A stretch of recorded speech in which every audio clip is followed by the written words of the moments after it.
Hello everyone, and welcome to a special video being done with myself, Chaos in the Sky, and my good buddy, the Slyroh. How's it going, Sly? Hey, I'm doing great. I'm very excited to get into this. Dude, so am I. I'm so pumped for this. Slyroh and I, as you probably tell from the video title, are going to be doing a ranking of all of the areas in Sly Cooper and the Thievius Raccoonus. So the 5 main worlds that are represented by each of the Fiendish 5, Raleigh, Mugshot, Ms. Ruby, Panda King, and Clockwork. And dude, I'm pumped for this. I'm really excited. Yeah, this is going to be really interesting. We had to try and just look at like what factors we're really taking into consideration.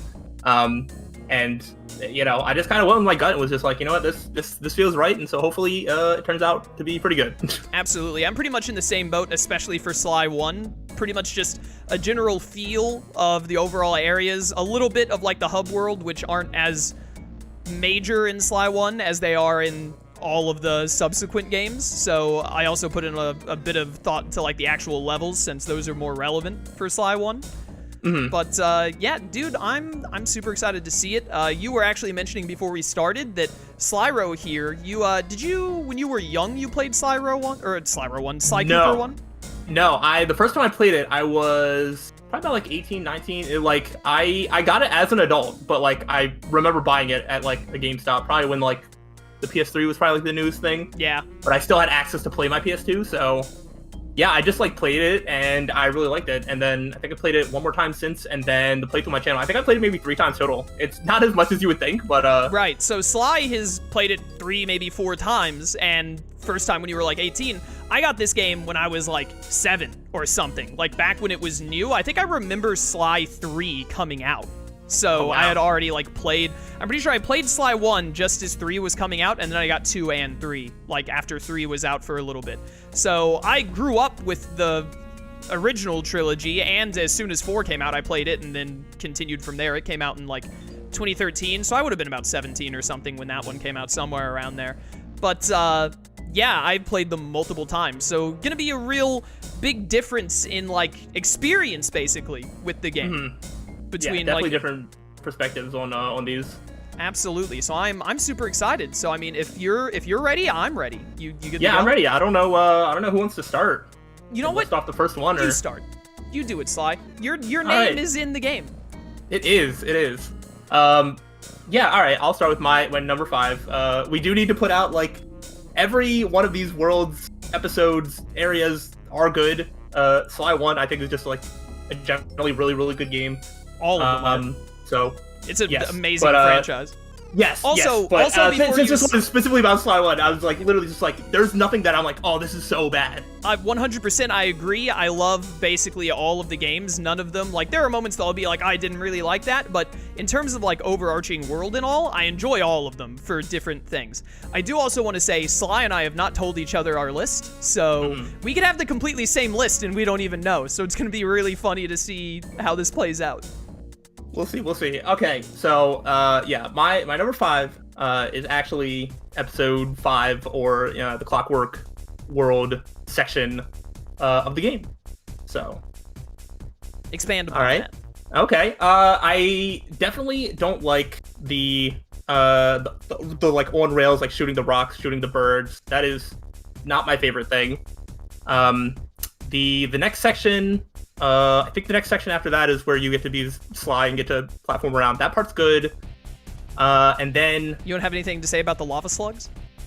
The lava slugs, yeah, I thought that came after. I didn't remember, but that was okay. It's not my favorite minigame, but it is better now than what I used to think of it. Sly 1 is rife with like mini games that can go anywhere from I hate it to this is neat to I could take it or leave it, for me at least.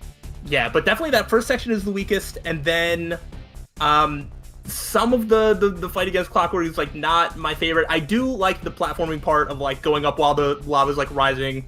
That is still really, really good, but the like air battle is like, it's fine. It's just not my favorite. And just like, when I think of like a couple of like lower-ish points by like, Sly 1 standards, I'm just like, yeah, I had to put that at the bottom because I mean they're all good. So that's fair.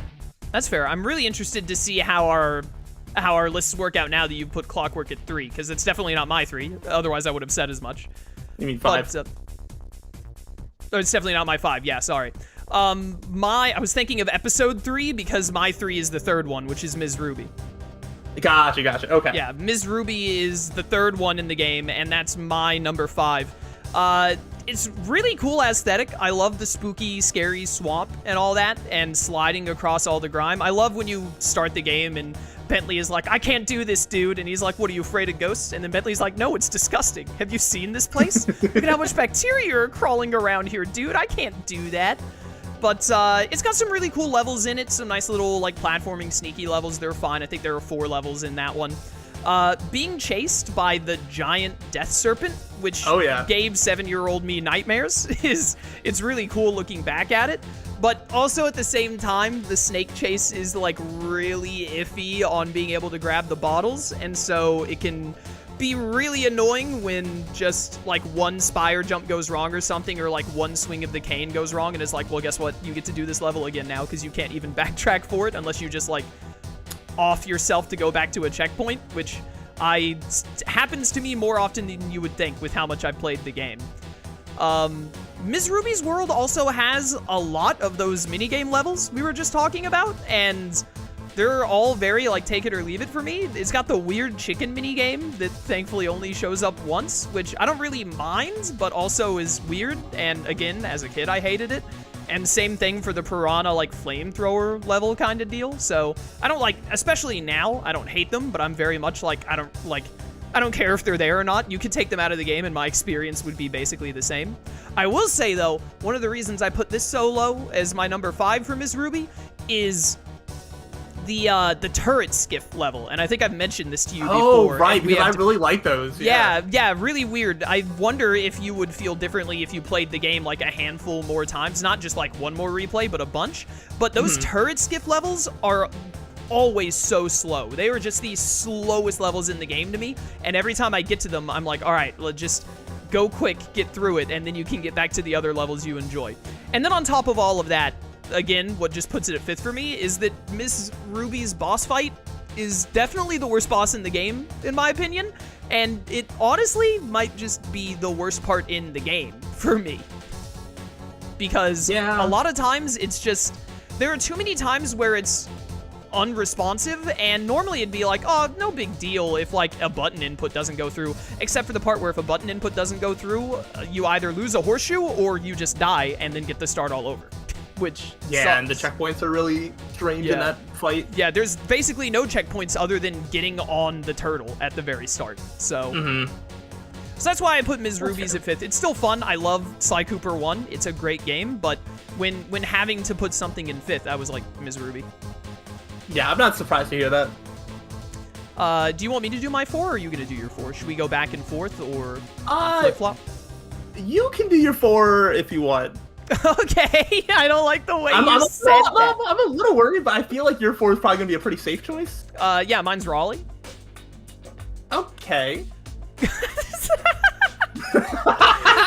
Maybe we should have talked about where we placed everything before doing No. this. We're doing it live. Mine is Raleigh. Raleigh, it's a really good start to the game in general. 6 of the 7 levels are platforming levels, so there's almost no weird mini-game nonsense like some of the other ones can potentially have. But really good start to the game, fun little platforming levels. You can get a lot of, because there's so many platforming levels, you can get a lot of bottles and the fun little power-ups, even though the early ones are kind of like meh. Like, roll is great, but who cares about dive and slow motion in the air other than using it once to be like, oh, that's cool. But, yeah, so that's good. Another thing I like about Raleigh's level is that his boss is honestly, like, at least mechanically speaking, might be, like, the second best boss in the game or something, or maybe even the best boss, who knows, but, like, the Raleigh boss is actually, like, kind of, like, fun and understandable, whereas I don't like the Ms. Ruby one, and I'll talk about the other 3 as we get to them, but I do like the Raleigh boss. But it does lose a bit and go down in my rankings because the crab minigame is, like, incredibly meh energy. I don't outright, like, hate it, but it's probably the minigame that I don't actively dislike that I like the least, if that makes sense. So, And also, one of the levels is the barrel level, and you might not have the same feelings as me because you've only played the game 2 or 3 times, but having played the game, like, at minimum, like, 20 times in my life, the barrel level feels slower and more boring every single time I do it. So... Okay. That definitely drags it down a little bit, because it just, when I think back to Sly 1, especially having not played, like if I hadn't played it like literally in the past month at the time of recording this, if you asked me after having not played the game for 2 or 3 years, oh, what are some levels from Sly 1 that you didn't enjoy? I would say those turret skiff levels, and then I'd be like, the barrel level in the Raleigh world is like early and slow and kind of boring at times. So, but yeah, I think that's it. Also, Raleigh's voice actor is incredible with the very few lines that he has. I'll burst to gargantuan size and crush you like a bug. His line delivery is great. But yeah, again, all of the worlds are good, so I had to put something at 4th. Yeah, okay. That's sort of how I feel. This is a very interesting place for us to go, because I think what I put at number 4 is probably my favorite boss fight in the game. And I'm worried that it might be your favorite, because my number 4, I put the Panda King's world. Yeah, I don't know. I like the aesthetics, I like the fireworks, but I think I probably found that to be some of the levels the hardest ones to navigate in terms of finding clue bottles, especially. There's some nonsense clue bottles in the Panda King. To be fair to them, it's technically the last world gameplay wise, because Clockworks, like you said, is just a linear straightforward, right? Yeah. But, so I understand why some of them are like nonsense, but I can also, especially from like a newer player's perspective, having not played it as much, being like that one random one where you have to go to the edge of a wall and then where it looks like there's nothing and crawl across. I never forget that one now, but as a kid, I despised it. Yeah, and I think I know it's kind of like totaling it as a whole, but I do think that the sort of hub area, like if you're looking at the Sly 1 ones, I think this one probably has like the least to it. It's like kind of cramped. There isn't that much like personality to it. Most of like the sort of aesthetics, like with the fireworks, the ice and whatnot, is more in the actual levels. The actual hub world is kind of just like it's there, but it's just sort of plain and just sort of like thrown together. I don't know. It doesn't seem to have like the same sort of vibe that I like from the others, but I do think that the levels are good. Even if it has some of the minigame stuff, but I don't remember any of them being too bad. I think this turret one, I think there was a turret one in this one that was probably my least favorite of the turret ones. That one really did take forever. There were only 2 of them, so. Yeah, that one really took forever. I still liked it, but it did take a while. So yeah, I don't know. I just don't have as much like strong things to say, and I just like to really have a soft spot for the ones in the top 3. So it just kind of is the one that got put in 4th by default, but I mean, it's still a really, really good, solid episode. As it turns out, Sly Cooper and the Thievius Raccoonus is a great cult classic game that, not even a cult classic, cult classic means it didn't do well. As far as I'm aware, the Sly Cooper games like sold great during the PS2 era. So, but just an amazing game with a fairly large fan base because of how good all of the games were. Yeah. Okay, I have nothing more to say about that. Do I want to do my 3 then? Yeah, go for it. Kind of like snake it back and forth. Yeah, we'll snake back and forth. That works. Okay, this also works because my number 3 is Ms. Ruby's world. I love the aesthetics. Aesthetics wise, I think it might be my favorite or second favorite. I love the swamp. I love the ghosts. I like the sections with the, there's a couple of like almost like grind on rails like section. I know there's one that you sort of end the level with. There is the running away from the snake, which I do like. It does suck with the one. Especially there's one clue bottle when you're running away from the snake that if you miss it, it actually checkpoints you past it, where that's why you can't like go back and backtrack for it, because even if you try to intentionally die, the checkpoint is actually past it, and so you do have to do it all over again. So that part is a little unfortunate, even though without that, the rest of the level is still really good. But I like all the ghosts. I like Ms. Ruby's like personality, like her voice, like in the overworld when she's like taunting and stuff like that. I love her voice a lot. And I just think that it's really good. I remember that turret one with like the ghost, whatever. I remember that being really fun. And yeah, I don't like the chicken. The chicken thing's probably actually my least favorite in the entire game. I remember watching you do the chicken bit, and understandable. Yeah, But I have a soft spot for just the aesthetic, and as limited as the hub worlds are, I think hers probably is like the best, just because it keeps the aesthetic. There's a little bit of traversing to the levels. I don't know how strong I feel about that, but I would say that with like a tiny bit of confidence. And yeah, I just kind of hold a soft spot for it. I probably would have had it higher before replaying it, because I remember liking the Ms. Ruby boss fight, but after my last experience, I don't know why I thought that. I think Dude, I want I it. know, right? I love rhythm games, so like I want it to be like that perfect like matchup with like the rhythm, but it doesn't. I feel like it doesn't match with the music, and you always have to like hit the buttons a little early. It's because it's not a rhythm game, right? Yeah. It's not like, even and I agree with you, like the music, like the background music in Ms. Ruby, there's probably a little bit of sync up there, but it's not like a rhythm game level of like, oh, the beat hits when you need to like hit triangle kind of deal. Yeah, it does a little bit, but I've also noticed that you have to hit the button slightly early to it's definitely really annoying to tell when to hit the button, and usually leads to like mashing a little bit at times, at least on my end, and that can sometimes work, and sometimes it'll eat your next input as a result and be like, well, now you die to the triangle button because you hit square 4 times. Yep. Yeah, that's all very fair. I definitely remember there are 2 levels in Ms. Ruby's. One where you start by doing like a really long rail slide, which is definitely like the coolest part of Ms. Ruby's. Yeah, and there's really one where you that. end the level where you have to go up and back and forth like 3 times, and then it ends with a long slide into the waterfall at the end, which is really cool. It's a great game. Yep. It's a great video game. My number 3 is Clockwork's level. Okay. It is 100% linear, which may not be everyone's cup of tea, and I understand, but as we all know, probably especially people who watch all of my JRPG playthroughs, I'm the linearity in video game defender. I'll defend linearity in video games to my death, because I think it normally works out best for games that are good, at least. But especially in a game like this, where it's like the big finale with all of Clockwork's backstory and all, I think having it be completely linear and not being like a hunt down level, get keys thing actually just works really well for just the feel of the game to me. I just really think it's neat the way they choose to close out this big fight with the big bad, who, because you're fighting the Fiendish Five and you're like, oh, they're each one of them is just a bad dude who stole your stuff to get the secrets or whatever, but then they like go deep with Clockwork, which is another reason I really love this world, is just all of the setup when you're going into it. And Sly's like, I've been noticing going through all the pieces of the Thievius Raccoonus, there's a shadowy owl in the back of them all, what's up with that? And then you get to Clockwork and he's like, yeah, I'm not like just an animal like everyone else in this universe. I'm an owl creature that became a robot through pure hatred because I hate your entire family line, which is just an insanely cool villain concept. And honestly, like, Clockwork is still just easily the coolest villain in the franchise, period, to me, to this day. He's just, so his design is awesome, his like backstory and everything is great. It's just fantastic, and I love it.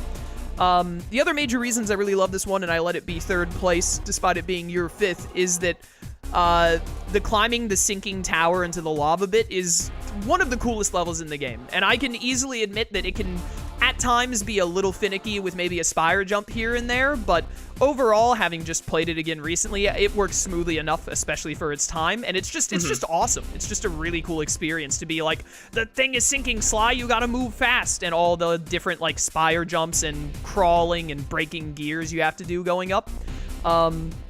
Clockwork's World also has the Bentley hacking minigame that I love, and it's not great. I'm not saying it's like amazing, but it's fun, and it led to the hacking minigames in every game prior, every game after, which are fantastic. The hacking minigames from like Sly 2 and 3 are big reasons why I love the franchise as much as I do, and it must have been that minigame in Clockwork's World that kind of led to that existing to an extent. But, I put it in 3rd because the turret level at the start, like you said, pretty lame. I don't like it. Its controls are not great. The way the Falcons move is really annoying to hit. And especially when I was young, there were times where I would replay Sly 1 and get there and then go to Sly 2 because I didn't want to have to do the little turret thing at the start. I do like the lava slug fight, though. I think it's really fun and neat with Murray there.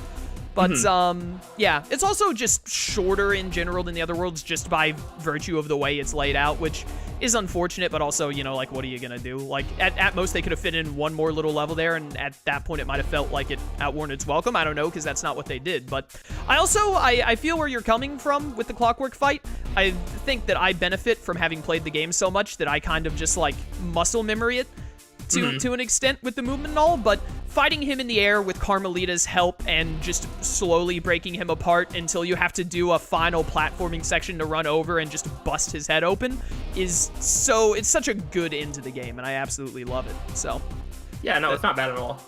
Yeah, so that's why I put Clockwork at third. Anything else you want to say before I do my 2 and we get to the top 2 here? No, I'm really interested as to what your number 2 is. I want to see. I'm really interested too because we've got like we have 2 in common that neither of us have said, and then both of us have said another one. So I'm really interested if we actually missed each other on everything except for number 1, because my number 2 is Panda King. But all right. I love the Panda King levels. I love snowy, like you were saying earlier, you love the aesthetic of Ms. Ruby. Snowy areas in video games are my aesthetic, like 9 times out of 10. I adore snowy areas. I love the lead-in to Panda King's level where you start by being like, hey, look, it's a fireworks show, and then he causes an avalanche that kills an unknown amount of people. And then they're just like, oh, what's that like? It's like, oh, that's not good. It's just like such a way of being like, by the way, they murder in this game a lot, even though it's like, it's a cartoony thing, so no one really like, you can still sell it to kids, right? But that's just so funny. And then you get later in it's either in one of the levels or in the hub world of it, which I agree with you, the hub world of it is like, it feels pretty cramped, especially I think that comes from the first half of it. The first half of it is just like, walk left, walk right, and that's basically it, is all it has. But, so the hub world leaves a bit to be desired. But I love when you're walking around, the Panda King is like, they did not pay their avalanche protection fee, so they have been buried in snow. And just like you were saying with Ms. Ruby, her line delivery really hits with you. I love the Panda King's voice actor. He does so good. I love the way that the Panda King just talks and everything. Also, he's the Panda King. He's a panda, and he's not a king of anything. He just calls himself the Panda King. He made himself the king of that area. And he fights with fireworks, dude. That's so awesome. It's just like, it's just such a cool concept. I love it. The Panda King's episode or world, whatever you call it, is also where you get the ability to turn invisible, which you can just do, which is really cool as well. I just love that. Also, my favorite levels in Sly Cooper 1 are the Carmelita levels, because I love Carmelita and Sly's banter. Dodging Carmelita is like really easy. She's not really a threat because of the way they programmed her shooting AI, but it's still just really fun to be like, hey dude, you can't just stand still. You gotta be moving. And again, their banter is great. I love both of those characters. So, unfortunately, the reason why it doesn't hit number 1 for me is it has the second stupid turret skiff mission that I don't like, because those are my least favorite things in Sly 1. And also, the Panda King is an amazing villain. His boss fight might be the worst in the game other than Ms. Ruby, because it's stupid easy. It's so much fun though. I guess maybe when you've only done it like twice. I mean, there's like 3 different attacks. Just learn like what the line is. So when I saw you do the fight in your playthrough and you were like actually paying attention to what he did and all, when I fight the Panda King, I just walk in front of him and press square, and then the second he does a single animation, I'm like, is this the jump one, the stand still one, or the move to the right one? And then I do, like, I input the correct response every time, and then it does. It's just like, it's just way too simple, especially when you've done it like more than twice. So like Clockwork, Mugshot, Raleigh, all of those boss fights I have to put some level of effort into, of being like, oh, make sure you do this right. Panda Kings, it's just like, it's almost brain dead, at least to me at this point, to just get up there and find him. It is cool though. He's throwing fire at you and then you run up on this giant platform and find him. It's cool aesthetically, but mechanically, it's quite possibly the most simple and boring part of the game if you've played it like more than 5 times. But, which is really disappointing because I love the Panda King. He's so cool, so I'm upset that his boss fight is just such a pushover compared to even Raleigh's boss fight, which still occasionally gets me with his 4th phase tongue move or whatever it is. Every now and then that 4th phase tongue swing still kills me. It did in my most recent playthrough. I jumped at the wrong time and I was like, I'm an idiot. But I got to the Panda King and I soloed him first try, no problem. I don't think he even touched me. But yeah, so what is your number 2? Yeah, congrats, we did good. My number 2 is the first world, Raleigh's World, episode 1. I think Raleigh's World is probably one of the strongest starting areas of just like any video game. I feel like it like sets the tone of like what the first Sly Cooper game is going to be.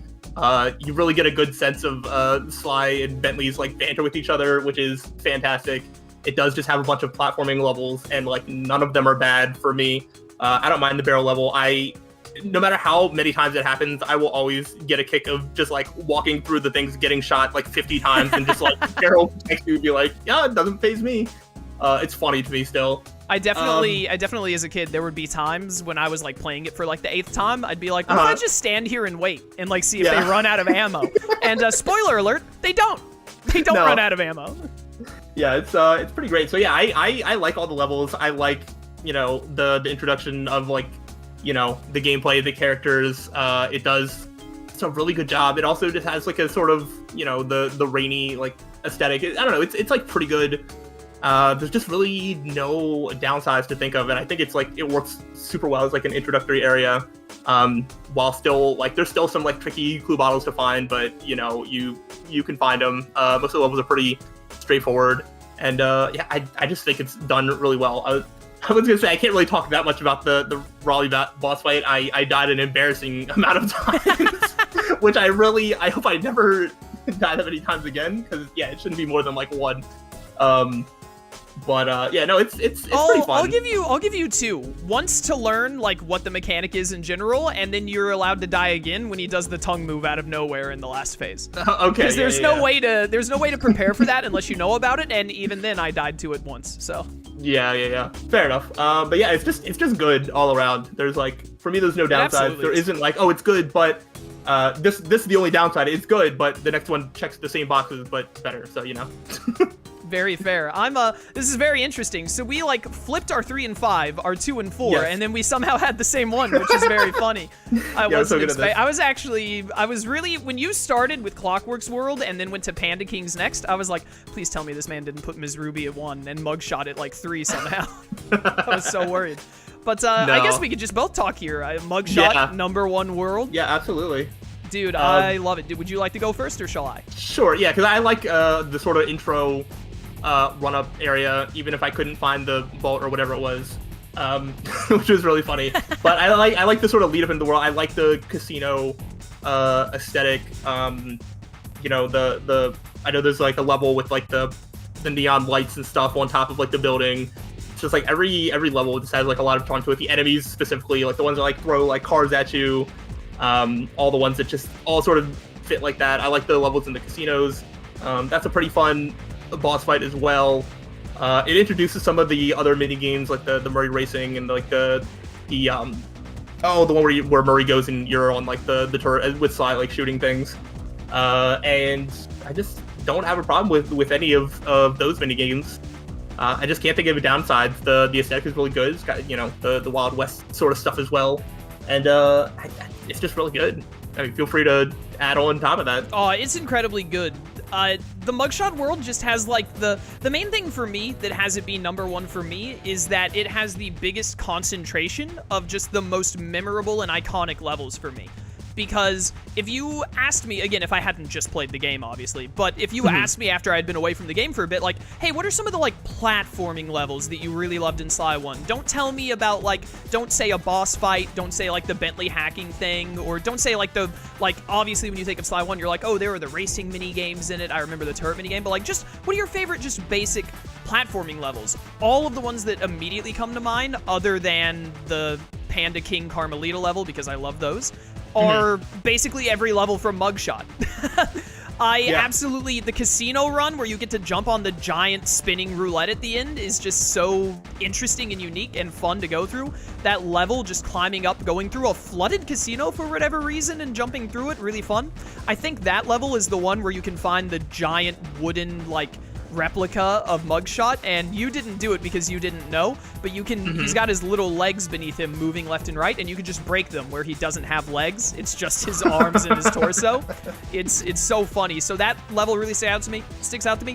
One of my favorite levels that isn't a Carmelita level, which this is the first Carmelita level, is in Mugshot's world as well. It's when you're like, oh, Carmelita, like, she's not just in cutscenes or anything. She comes back for some levels. Only she's in Clockworks, but as a level where she chases you, it's just Mugshot and Panda Kings. But you get that awesome Carmelita chase level, which is really fun, and I really enjoyed just the, like, hey, you've got to run fast, especially in the second half of it, where Because, you know, when you're going through it, Carmelita's almost never going to hit you unless you're 8, basically. But in the second section, she's not aiming at Sly, she's breaking the platforms behind you. So you actually have to be like, I gotta go quick or I'm gonna, like, fall. There's not gonna be anything to stand on, which I love. But there's also the one you were talking about, the big, like, billboard neon sign level. That one with the giant wrecking ball at the end is so much fun. There are so many. I really like that one also is one of the most, like, explore levels of all, because they threw bottles everywhere in there. Like, you just have to go all the way. You could skip so much of that level. You could get to the end of that level and only get, like, 10 bottles, even if you hit every bottle you, like, see, because you have to look around for them and all, which is really, really neat. And then breaking through that giant sign at the end and then going to the wrecking ball and bringing it down to slam into the thing is just awesome. I'm a sucker for level starts. You're at your destination, like the treasure key is right there in front of you, but then you have to go through an entire level to actually get to it, even though it's right there at the very start. So I love that kind of thing. And then again, I'm basically naming every level because they're that memorable to me. It also has the level that becomes kind of 2D at certain points, and I believe it's the only level that does that. Oh yeah, which is like there's that one moment in it where you have to jump back and forth and you can miss a bottle and it's really annoying. That always annoys me. But it really sticks out and it's just really neat to see that like miniature 2D section, and it switches between 2D and 3D, which it just really sticks with you. It's really neat and fun. So. Mugshot's boss fight is plenty good. Like, it's good enough. As a kid, I was really bad at it because I didn't realize you could just jump over the bullets. I thought you had to be behind something to dodge. So that was me being a stupid kid. And as soon as I realized, like, hey, if you just, like, jump at not an awful time, you'll avoid it. So as soon as I figured that out, I was like, oh, this is, like, maybe one of the most fun boss fights in the game. Like, it's definitely up there. But, yeah, so the race and turret level, like you said, they're fun, especially after you've played them a couple of times and, like, learn them better. I used to really, really hate the turret level, but I stopped I stopped being bad at it, and then I was like, actually, this is fine. I just needed to not be a pathetic failure. Yep, that was me. Yeah, but the race and turret level are, like, they're good enough minigames, and honestly, unlike the ones I mentioned with Ms. Ruby, where I was like, the chicken minigame or the, like, flamethrower fish minigame, like, you could take them out of the game, in my opinion, wouldn't change at all. I think there would be some charm lost, especially with, like, Murray as a character, without the race and the turret levels, and there's only 2 of each of them, so I think there will technically 3 of the turret one if you count the Carmelita, Sly bit, and Clockwork, but you get what I mean. But overall, the Mugshot world is just insanely solid, no real downsides, and for me personally, some of the most iconic and enjoyable levels in the game are just, they're right there. They're all right there.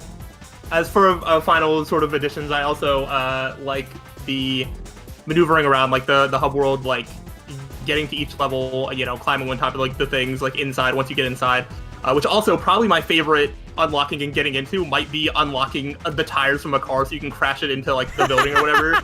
Which is like the weirdest thing, but like that might be my favorite. For the second one, you walk up and it's like, look at that ugly mug. I find it fascinating. What? Oh yeah, Mugshot's got his overworld is probably the Sly 1 overworlds are really like you can tell that the focus on Sly 1 is the levels more so than the overworlds compared to the later Sly games, but Mugshot's definitely is one of the most standout ones from Sly 1. I agree with that, absolutely. Yeah, for sure. All right, well, I think we've covered everything we want to cover. Is there any final words you'd like to say, the Slyroh? I mean, the Sly Cooper and the Thievius Raccoonus is a really good game, and I think we've, you know, fully explored that, and I'm glad we did, so. Absolutely. Thank you for doing this with me. This was a random idea I came up with while going through, like, episode 6 or 7 in Sly 2. I was like, I should really rate these worlds sometime. I should get Slyroh to do it with me, and thank you for being down for it. This is great. 100%. I probably wouldn't have even thought to do this for some reason, but I always love ranking stuff. Oh, dude, same. I'm a big fan of getting to rank stuff. As if you don't know, we've been ranking, like, anime stuff together for years with Michael and RTK, but yeah, great stuff. So those of you who are watching, be sure to leave a comment. Tell us your rankings of the games if you've played, or even just watched our playthroughs of it if you have your own opinions on it. We would, I said opinions like onions there for a second, but we'd love to hear your thoughts as well. And we will definitely be doing videos just like this for Sly 2, 3, and 4 in the future, so keep an eye out for those as well. But yeah, be sure to check out Slyroh's channel if you're watching from my perspective. There will be a link in the description, and if you're watching on Slyroh's end, I'm hoping that he'll put my link in his description, so check out mine as well. But But I do that. Thanks for watching, everyone, and we'll see you next time for the next ranking video. Until then, farewell.